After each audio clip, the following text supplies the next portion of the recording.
Hey everyone, welcome back. If the CIBC app keeps crashing, first start by closing it completely. Swipe up from the bottom of your screen, look for the app, swipe it away and close it completely. Then restart your phone to clear background processes that may cause conflict.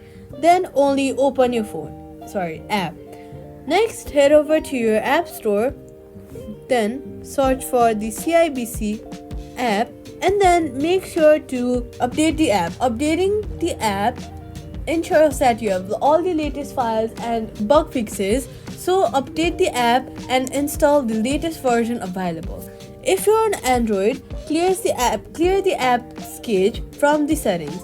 On iPhone, long press on the CIBC app icon, remove app, then delete the app. After deleting it, go to the App Store once again and download it from there. Also, make sure that your phone software is also up to date. After these steps, go ahead and open the app again and it should stop crashing. And that's it. Subscribe for